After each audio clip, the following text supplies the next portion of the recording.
sua mente fica muito no futuro, vislumbrando coisas, sonhos e desejos, ou fica muito no passado, murmurando.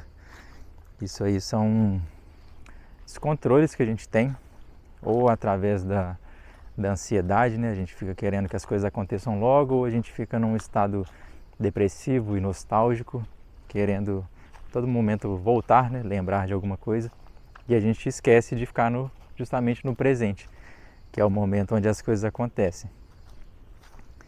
Então, até esse vídeo ele vai estar incorporando essa ideia, porque eu estou aqui dentro desse parque e ele vai fechar daqui a pouquinho, e eu tenho que caminhar até a saída, senão eu vou ficar preso aqui dentro. Então eu preciso estar no presente. Se eu não ficar no presente, o vídeo não sai. Se eu ficar na cabeça de que eu tenho que sair do parque, ou que 5 horas o parque vai fechar, nada vai fluir. Então a ideia é que quando a gente está nesse fluxo do presente, ele realmente faz com que a gente vivencie a vida de forma plena. Por mais que a gente às vezes fique nos pensamentos ali, né? Eu tenho vontade de viajar.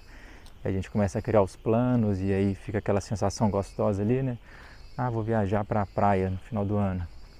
Então, por alguns momentos você se sente bem, só que isso tudo é uma ilusão temporária. E a gente precisa estar o mínimo de tempo nesses cenários e logo depois já voltar para o presente, colocar em prática. Então, por exemplo, essa coisa da viagem. Estou pensando na viagem, quero ir para tal lugar, beleza, tal período do ano. Volto para o presente, o que eu tenho que fazer agora para que essa viagem aconteça? Trabalhar, escolher o local e aí sim começar a fazer as etapas para que isso se concretize. Então esse assunto ele veio também de uma experiência que eu tive recente, que foi um encontro que eu tive com um amigo de infância. Estava numa certa região aqui da cidade, parei meu carro naquelas vagas diagonais, né, 45 graus. E aí assim que eu parei o carro, olhei para o lado, estava esse meu amigo no carro dele. E eu já não via ele há uns 2 anos, assim. Foi uma coincidência bem grande, assim. E a gente até ficou falando sobre sincronicidades, de que nada é por acaso, né?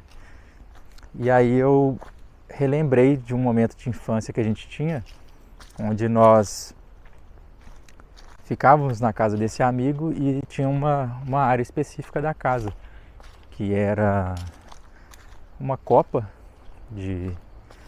do lado da cozinha, assim, né? Tinha uma mesa e do lado desse cômodo tinha uma pequena salinha com algumas coleções, né, de brinquedos que ele tinha, Cavaleiros do Zodíaco, outros personagens lá da época. E quando a gente ficava nesse local específico, nessa copa e nessa salinha, era como se a gente entrasse num portal. Era uma coisa de outra dimensão, assim. Parece que não existia escola, não existia nossos pais, não tinha outros amigos, era só aquele grupo que estava ali, nada mais fazia sentido, né, naquele momento. Então ele também relembrou disso, né? Eu fui dando os detalhes e ele sentiu, ele conseguiu também trazer essa emoção, mas ele não entendia assim, como que eu consigo trazer esse estado de presença novamente que a gente ficava ali, né? Porque hoje em dia a gente fica como? É o trabalho agora, aí no trabalho eu estou pensando na minha família, nos meus filhos, aí depois eu estou com os meus filhos, aí eu já estou pensando nas contas para pagar, ou no jogo de futebol que vai ter mais tarde, e aí no jogo eu vou pensar em outra coisa no outro dia, e a gente fica nesse ciclo, né? Só colocando tênis aqui. O vídeo não tem edição não. Tinha uma pedra aqui no meu sapato. Então nós nos perdemos, naturalmente a gente vai deixando se levar com esse ciclo, né, dessa inquietação, de pular de galho em galho, fazendo com a mente em outro lugar, fazendo uma coisa no presente e com a mente em outro lugar. Então isso não é um estado de presença, isso é meia presença. O corpo está aqui executando, mas a mente já está em outro lugar. E a nossa mente ela não distingue o que é real e o que é pensamento. Então, ao mesmo momento que eu estou aqui imaginando uma coisa que eu tenho que fazer mais tarde, eu posso pensar, né, eu tenho que sair do parque. Ela acha que realmente é isso que é o importante agora. Já estou pensando que eu já estou lá na porta do parque para ir embora. Ou eu estou pensando na viagem, eu já imagino que eu esteja na praia. Só que eu estou aqui ainda planejando as coisas para que aquilo aconteça. Então, como que a gente volta, né? O mais importante é como que a gente realmente viva o presente. Um dos caminhos seria a meditação, mas a meditação ela não necessariamente da forma tradicional. Você pode fazer também, coloque uma música, tenha um momento ali seu, desconecte-se de tudo, desliga o celular e passe ali 10 minutos, 15 minutos naquele estado de silêncio. Mesmo que a sua mente fique tagarelando, ela vai ficar enchendo o saco, vai ficar trazendo problema, vai para o passado, vai para o futuro, mas você tem que chegar num ponto que você consiga observar os seus pensamentos. Então é como se a gente estivesse na beira de um rio, né? Sentamos na beira do rio e a correnteza está passando. Só que nós não estamos dentro da correnteza, que a correnteza seriam os pensamentos, né? Nós estamos na beira do rio, parados, observando os pensamentos. O que acontece é que a gente mergulha sempre. Qualquer pensamento que vem, a gente cai de ponta lá e deixa essa correnteza nos levar. Então, essa desidentificação com os pensamentos, nos enxergar como terceira pessoa. Imagina eu aqui. Tem eu aqui fisicamente, o meu pensamento, mas eu vou desacoplar disso tudo. É como se eu fosse um ser externo, um eu superior que estou me observando. O Daniel com os seus problemas, com as suas questões que devem ser resolvidas, mas esse eu superior ele está ali só administrando. Ele sabe que tudo aquilo ali é necessário, que vai ter que ser feito em algum momento, mas que não é agora que deve ser feito, né? Então, distanciar do problema, isso é uma das grandes técnicas, né? Um dos grandes métodos para que a gente fique no presente. E o que acontece geralmente é esse acúmulo, né? Vem um problema, depois vem outro, e quando vê a gente está com 10 tarefas na cabeça, né? Essa ideia de multitarefa, que foi um advento também, né, da tecnologia, propiciou isso. Então antes a gente só preocupava com o que a gente estava vivenciando, saía na rua, as interações humanas. Agora, quer dizer, após um tempo veio o celular, e aí a gente tem que se preocupar com as mensagens que vêm de fora, né? As inúmeras mensagens podem vir, dependendo se você tem uma rede social grande, podem vir 50 mensagens de uma vez, e vem o WhatsApp, vem o Instagram, e como que a gente lida com esses diferentes estímulos, né? Então é como se a nossa mente subdividisse em vários setores, e aí uma está no futuro, outra está numa rede social, outra está na notificação do WhatsApp. E o que sobra aqui no presente? Não sobra nada. Sobra só um pedacinho aqui do que nós somos. E aí que a gente vai construindo essas relações vazias, né? Se eu sou um meio aqui, né? Estou pela metade aqui no momento e você também está pela metade, o que vai acontecer? A gente vai ter uma relação rasa, né? Metade já seria até muito, mas a gente interage com uma presença muito menor do que isso, né? A gente já escuta uma pessoa já pensando na resposta que vai dar. E a gente não para ouvir realmente o que a pessoa quer falar com a gente. A gente coloca os nossos problemas acima dos outros, né? O nosso ego, ele quer toda hora se manifestar ali, né? A pessoa está abrindo o coração e a gente... beleza, mas aí eu passei por isso e meu negócio é mais importante. Aí a gente vai colocando nosso problema e aí depois essa outra pessoa também faz a mesma coisa e fica um atropelamento, né? Isso é tudo mais um distúrbio da nossa mente que não consegue estar no presente. Quem está no presente realmente preste atenção, realmente aflora o amor, o sentimento verdadeiro pelo outro. Quando a nossa mente está dispersa, não tem como ter amor não estando no presente, né? Então, esse caminho ele é bem importante, né? Da atenção plena, da meditação.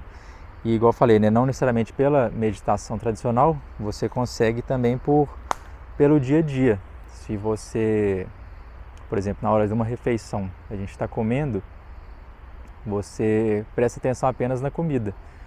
Você pega ali o arroz, olha, observa ele, né? Vê ali o temperinho que pode estar nele, vê a textura, se ele está brilhante, se ele está mais opaco, como que está o sabor, hoje ele está mais macio, mais papado, ou ele está um arroz mais durinho, e você vai mastigando ali. Aí o feijão também você vai comendo, observando a cor dele, prestando atenção nas nuances, na maravilha, né? No sentimento de gratidão também por aquele alimento que você está comendo. E vai fazendo isso com tudo ali, comendo devagar, respirando.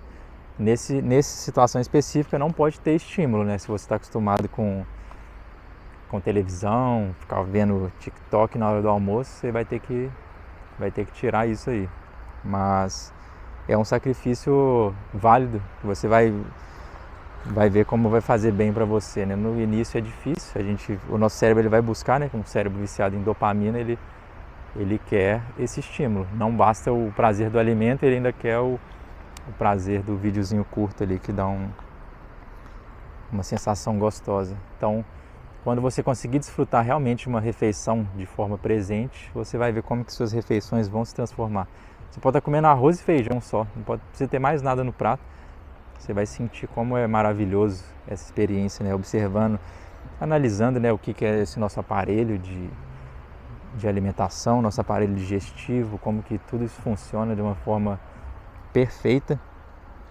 E também olhando a cadeia alimentar, né, como que esse alimento chegou até a mesa, né? Houveram os produtores que plantaram arroz e aguardaram muito tempo ali até poder fazer a colheita.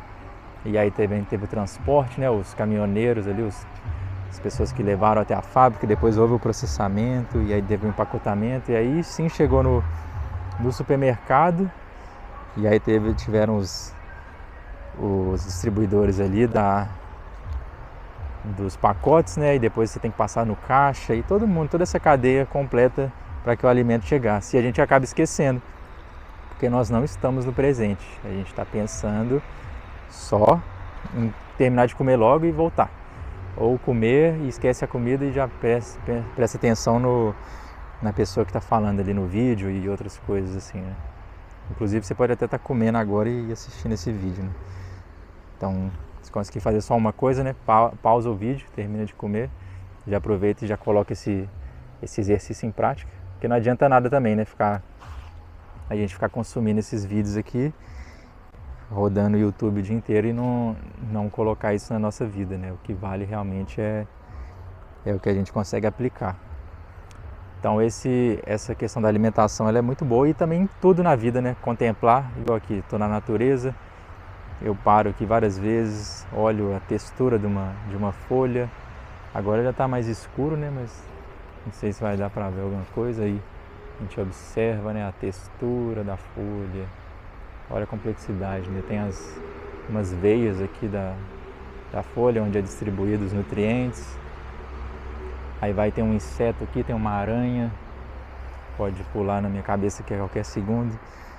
E contemplar tudo aqui, o chão, andar descalço no chão, sentir o que é isso, né? Buscar essa energia da natureza, que a gente acaba esquecendo também, né? Às vezes a gente se conecta com a natureza, mas só dá uma passeadinha no parque ali, nem tira o calçado e não desfruta realmente, né? Porque é como se a sola dos nossos pés fosse uma interface de conexão com o mundo, como se fosse uma placa de captura de energia, da mesma forma que nossa pele recebe o sol, né? A gente absorve os nutrientes. Então, quando a gente põe o pé no chão, seria isso. Só que a gente coloca esses bloqueios, né? Põe a borracha ali do calçado e perde esse aterramento que é necessário, que está totalmente ligado a essa presença, né? Então, vamos buscar nessas tarefas do dia a dia, né? Em cada coisa que acontece, no seu banho também, na hora que você tomar um banho, faça uma respiração, agradeça, né? Uma água quente que você tem. Tem pessoas que não têm essa água quente, não tem água encanada, tem que tomar banho no balde, tem que ir num rio longe para tomar banho. Então, o estado real de presença, né? Para a gente alcançar essa presença, é o estado contemplativo. Quanto mais nós contemplamos, quanto mais nós agradecemos, mais no presente nós ficamos, mais paz de espírito nós vamos ter. E aí sim a gente se sente preenchido, né? Não precisa de mais nada. Porque a gente entra nesse estado de busca, né? Eu tenho que ter patrimônio, eu tenho que trabalhar, eu tenho que estudar, eu tenho que fazer isso e aquilo. Porque a gente tem esse vazio interno. A gente ainda não se reconectou com a nossa verdadeira essência. Por isso que esses grandes avatares, né? Esses seres que passaram aqui, eles não viveram o mundo, né? Eles não eram o mundo, eles estiveram aqui. É o estar no mundo, mas não ser do mundo, né? E eles conseguiram esse estado de presença completo. Você preocupar realmente com o ser humano, com amar aos outros, né? Amar os outros seres humanos, amar as criaturas, tudo que envolve aqui a vida nessa terra, né? A vida real, e não essa vida ilusória que a gente vê aqui. Olha, eu estou vendo os carros passando, né?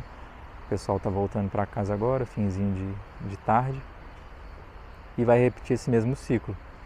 Chega em casa ali correndo, talvez já vai fazer uma refeição, conversa um pouquinho ali com a família, ou já vai para a academia, ou já vai para a faculdade, cada um vai ter a sua rotina, né? E amanhã volta de novo. Que horas que essa pessoa esteve presente? Muito difícil. Possivelmente ela está nesse ciclo, né? Nessa corrida dos ratos, e não consegue desfrutar. E a gente vive nesse estado de adoecimento. As doenças, elas se dão justamente por não estar no presente, como eu falei no início, né? Ansiedade e depressão. Ansiedade, estar no futuro; depressão, estar no passado ou insatisfeito com o momento presente. Então, reflexão de hoje vai ser essa. Acho que deu tempo certinho também. Consegui ficar no presente aqui. Se o parque fechar também, eu dou um jeito de sair. Mas essa é a ideia, né? Da gente não se preocupar em excesso, né? Não ficar nessa neurose, igual aqui mesmo, esse exemplo que eu dei, né? O parque fechou, é o fim do mundo? Não. Eu tenho meios de sair aqui, consigo achar uma outra saída, consigo pular. Se não der, eu chamo alguém para abrir a porta para mim, chamo alguém da minha família para colocar uma escada aqui, eu pulo. Se eu não tiver nada disso, eu estou até sem celular, eu vou e durmo aqui no parque. Uma experiência também que eu posso passar, né? Uma experiência de sobrevivência na natureza à noite. E tá tudo bem, não tem nada de errado. E aí a gente consegue realmente desfrutar dessa vida aqui. Beleza? O vídeo de hoje é esse. Deixa aí as suas experiências, né, com estar fora do presente e estar no presente também, que a gente vai compartilhando aqui, trocando uma ideia. Beleza? Um abraço e até a próxima.